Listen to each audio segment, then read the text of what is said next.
You're invited to Australia's only fitness and recreation industry technology summit in Sydney on July the 21st and 22nd.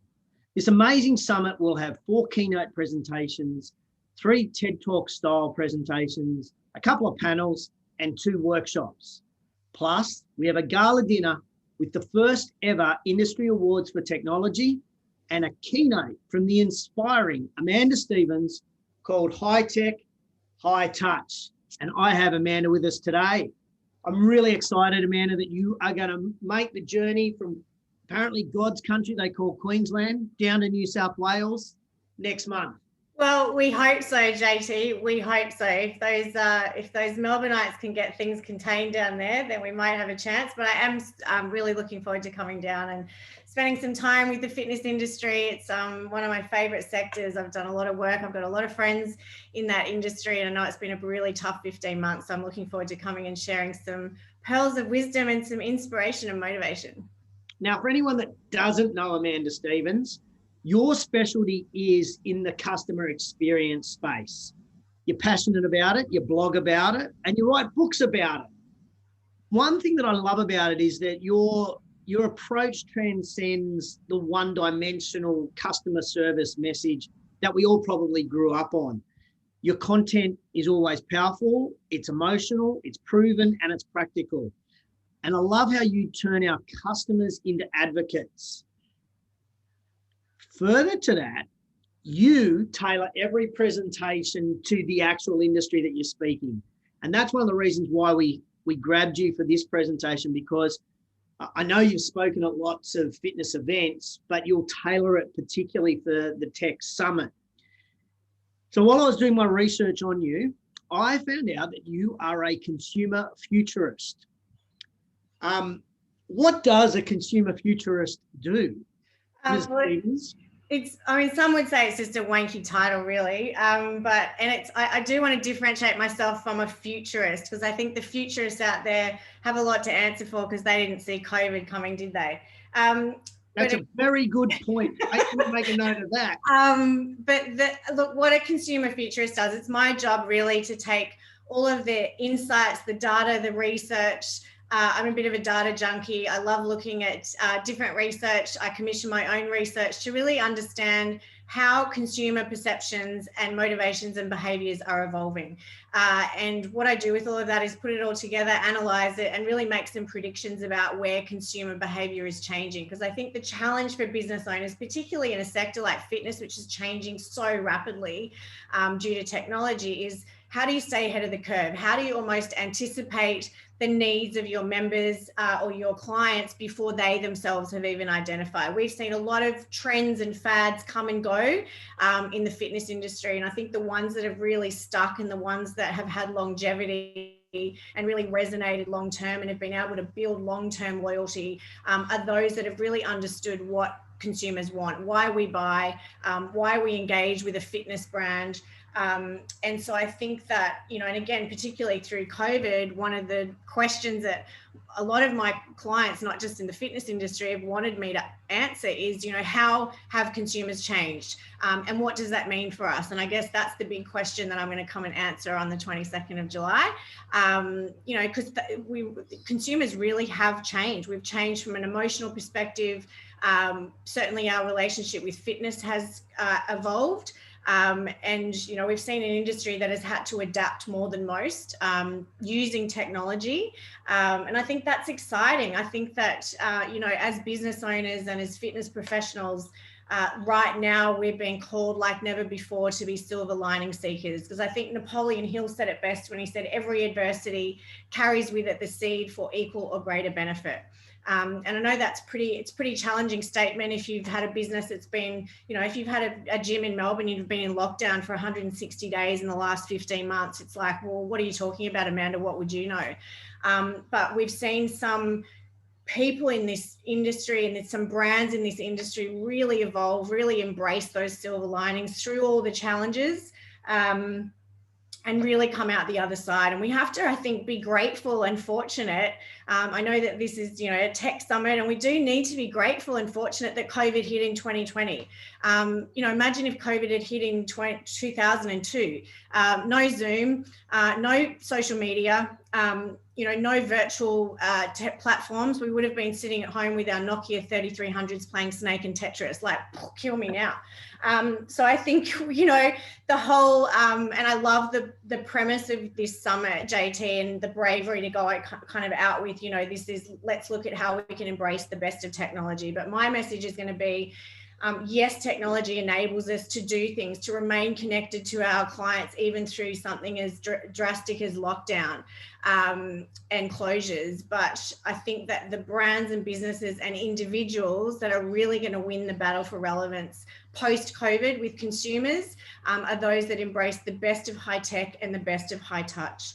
And I'm also going to be talking about some trends as well that have really shaped the way that we are going to be living, working and traveling post-COVID. And within that, there are going to be some very specific opportunities for the fitness sector for those that are willing to be future focused. Well, there are lots of little nuggets just in that soliloquy there, Amanda. I want to go back, and you talked about the consumer evolving. It's interesting because some people have said that we haven't actually had a revolution. We haven't had an evolution. We've had a revolution, which would actually mean that the consumers have been revolting.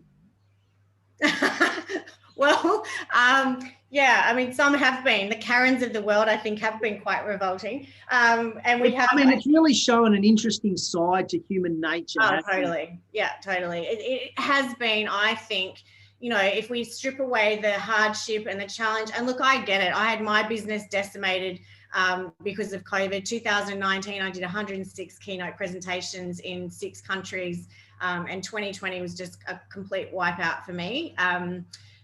Pretty much. I did a lot of virtual, but in terms of, it was a financial clusterfuck for me, excuse my language. So I get it. I get the challenge. And that's the point that you're going to bring to this presentation, is you have enormous empathy with the fitness industry. Absolutely. Your business was fucked just like ours was. Yeah, totally. And I'm close to it. I'm close to a lot of the big brands and the smaller brands, and I'm ambassador for Firmwood. I'm really close to the Anytime guys as well. So look, I get it. I was talking to some of those people on a weekly basis, just trying to support them, and again, almost metaphorically hold each other through this WTF time that we had. So I really do get it. But I think now, is really, and I love the timing of this summit, JT, because I think that, what we choose to do with the rest of 2021 is actually going to be far more important than what we did in 2020. I'll say that again. What we choose to do with the rest of 2021 is going to be far more important than what we did in 2020, because 2020 was all about, holy shit, it was all about, perhaps some of us spending a week in the fetal position, just going, what am I going to do? And then trying to adapt and evolve and deal with the layers of, we didn't know how long it was going to last. We didn't know what was coming next. It's the longest period of uncertainty that any of us had had to deal with. But I do think it's now time, even though we've got some ongoing challenges with lockdown in Melbourne, and who knows how long that's going to last. I just think it is time to go, okay, what do we do to be future focused? Because I think we really are now in a position where we have only 2 choices. And I heard this at a real estate conference last week, which I love, is the scale of reaction of how humans deal with uncertainty. We can either be drama driven or we can be future focused. Now it's challenging, I get it, to not be sucked down into drama driven when we've got, media that is so, don't even get me started, hysterical. I love to sell newspapers. Hysterical. And, we've had 15 months of almost feeling obliged to, dial into the news every single day because we want to know particularly at the moment, we want to know what the daily cases are and what the update is and what the vaccination update is. And it's just all drama driven stuff. But I think, we've got to be disciplined to stay future focused. And I love the program you've put together for this, because I think it is the perfect lineup and the perfect content structure to give people a toolbox and a blueprint for being future focused, and that is going to be so critical for the rest of this year and beyond. And as is really understanding what how consumers are changing and how they've changed and what they're going to be wanting from a fitness relationship, whether you're a club or a personal trainer, is going to be very different to what it was 15 months ago. So I'm going to share some of those insights and really sort of drill it down into actionable takeaways. One phrase you used that I really loved is silver lining seekers. I love that. Will you talk about what they are in your presentation? Yeah, absolutely. There's some really interesting trends that we're seeing as a result of COVID, and I've just commissioned a really big study into consumer behaviour, and there's some fascinating insights in there in terms of how our priorities have changed, how our motivations have changed. I think consumers across the board, as a result of COVID, are prioritising health and fitness like they never have before. So that's great. The market is long-term, like take the short-term immediate challenges that we're facing with COVID outbreaks aside, the market is growing. And so people's desire and connection into health and fitness is going to be, is not only going to be greater, it's going to be, a bigger part, a more important part of their life. And I think that's probably the exciting one. But I think really understanding how we are all going to be working and living very differently post-COVID. One of the big trends, of course, is this blend that we're witnessing right now of personal and professional. People are living differently, they're working differently. A lot of the members of clubs who will be attending this conference, a lot of those members are working now very differently to what they were 15 months ago. 15 months ago, they may have been going into an office from 9 till 5 or 6 or 7 or whatever, and trying to fit fitness in around that and trying to fit health in around that. And what we're seeing now is that even if they're still returning to the office, there's still going to be a hybrid model. But a lot of organizations are choosing to completely decentralize their workforce. And we've got organizations like Atlassian, which is the big tech success story, the largest employer of people in the tech. Largest employer of geeks. Largest employer of geeks and coders, who do still love to work out, mind you. They announced 3 weeks ago that they're now allowing their entire workforce globally to work from wherever they want, anywhere in the world. You can work in the Maldives if you want, as long as you have a stable internet connection. You just need to go into the office 4 times a year. Now, just have a think about that for a moment. And, I think that's pretty extreme, seeing an organization literally go all in on working from home. And then you've got, down the scale, other more conservative organizations, but even organizations like Citibank are adopting a hybrid model. And it just means that people are going to have more flexibility. You are going to see peak times, traditional peak times, in clubs completely change. Now, that's going to obviously have implications, and it's going to be different for every club depending on location and their member profile.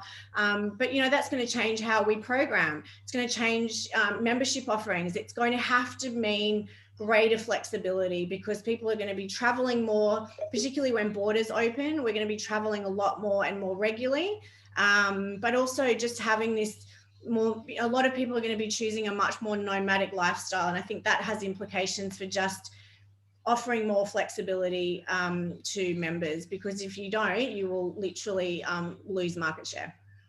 I got a funny feeling that this keynote will be energizing, just because I know who you are and I know it'll be energizing. I think it'll be educational, but I also got a funny feeling you're going to chuck out a few challenges to the industry that they may not have thought about in the sense of innovation. Like you just mentioned just then, we all know we had to innovate with technology, but just in that little section there, you were talking about perhaps innovation with our membership structures and our programming, when we have our rosters, timetabling of classes, et cetera, et cetera. So I've got a funny feeling you'll probably throw out some challenges to us. Totally.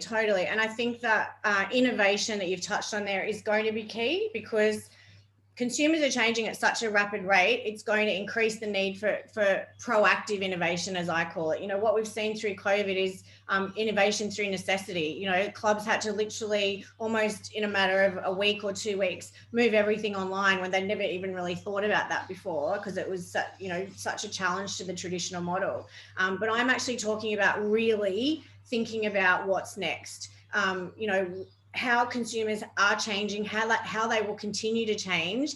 And I think the opportunities, even for independent clubs, to really look at, okay, how are our members different? What are they wanting? What are they perhaps even going to be needing that they haven't identified themselves yet? And how can we anticipate that, deliver on it, and grab market share? I think this is an exciting time to be in the fitness industry. I know that sounds counterintuitive in a time where we've just been through a really crappy you know, extended period of uncertainty. And, you know, for anyone in Melbourne watching this, my heart is with you, because it's, you know, it's just like, here we go again. It's a shit show, and I get it. It is just, it must feel debilitating and it must feel depressing at times, but I want you to hang in there, because I guarantee there is silver linings on the horizon. There are blue skies ahead, and hopefully I'm going to come and on the 22nd of July and give you some things to, you know, just lift you out of this, you know, period of what's been pretty exhausting, and just get you future focused again, get you reconnected to why you are in this industry, get you re-inspired, and give you some things to think about to re-engineer your business in a way that is more relevant and will literally be presenting opportunities that you hadn't considered yet. Now, I've got a question for you that has absolutely nothing to do with your keynote. Hit me. You always do, JT. The last few weeks, you've been doing roadshows and you've been out live at conferences. Yeah, with real humans. It's been amazing. Well, that's my question. Like, what's it been like reconnecting with human beings at an event? Because the Tech Summit's going to be the first major fitness event this year. And there's obviously some people that are like, oh, I don't know if I want to go. What was it like to actually be with real people again? Yeah, just extraordinary. I mean, you know how passionate I am about what I do. And to have that taken away from you for, you know, over 12 months was, you know, not just financially devastating, but just devastating to the point of, you know, you just realize how much of your identity is tied up in something that is your purpose and what you're passionate about. And I think that, yeah, for me personally, being back on stage has been just extraordinary. You know, it's just such, you know, it's been pretty emotional, to be honest, but also witnessing the desire for people to get reconnected. To, you know, I think that the one thing we've learned from this, and again, I think this is an opportunity for how we structure our membership offering and our communications, and, you know, how we build loyalty with members and how we connect them, is just that the need for human connection. And we can do virtual, you know, we can do stuff virtually through a computer screen all day long, very efficiently and very effectively, but we can't do it very emotionally. And so I think that emotion, again, and this is one of the things I'm going to be talking about, is this, you know, harnessing the best of high tech and the best of high touch. How are you going to be creating that sense of human connection and heart connection? It sounds a bit woo-woo, but, you know, we're all connected, right? We're all connected on a heart level, you know, on a force field level. And I think that the people in this industry that really understand that and understand the energetic benefit that people get, that they may not even recognize themselves.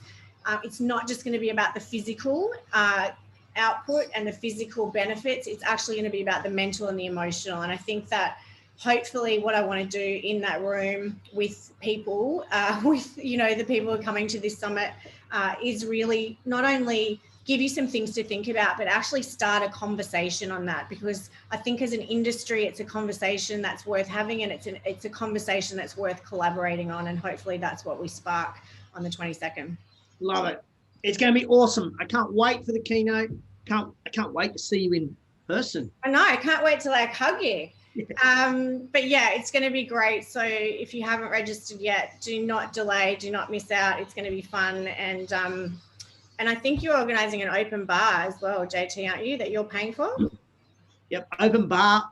I'm going to give away free water all night.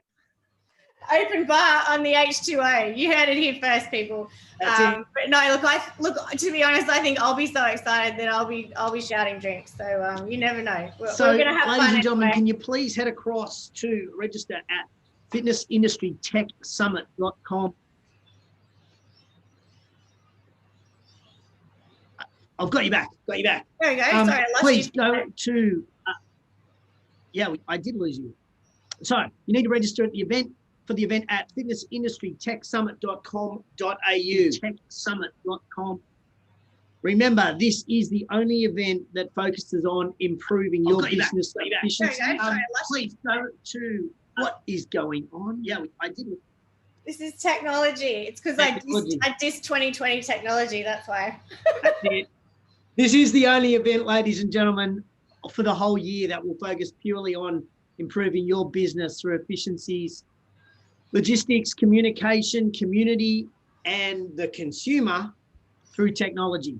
No matter the size of your business, you're going to get benefit from this Tech Summit. So we'll see you on July the 21st, and you will all see Amanda on July the 22nd at the fitnessindustrytechsummit.com.au. Thanks, Amanda. We'll see you there. Awesome. Can't wait, JT. Thanks, everyone. Bye.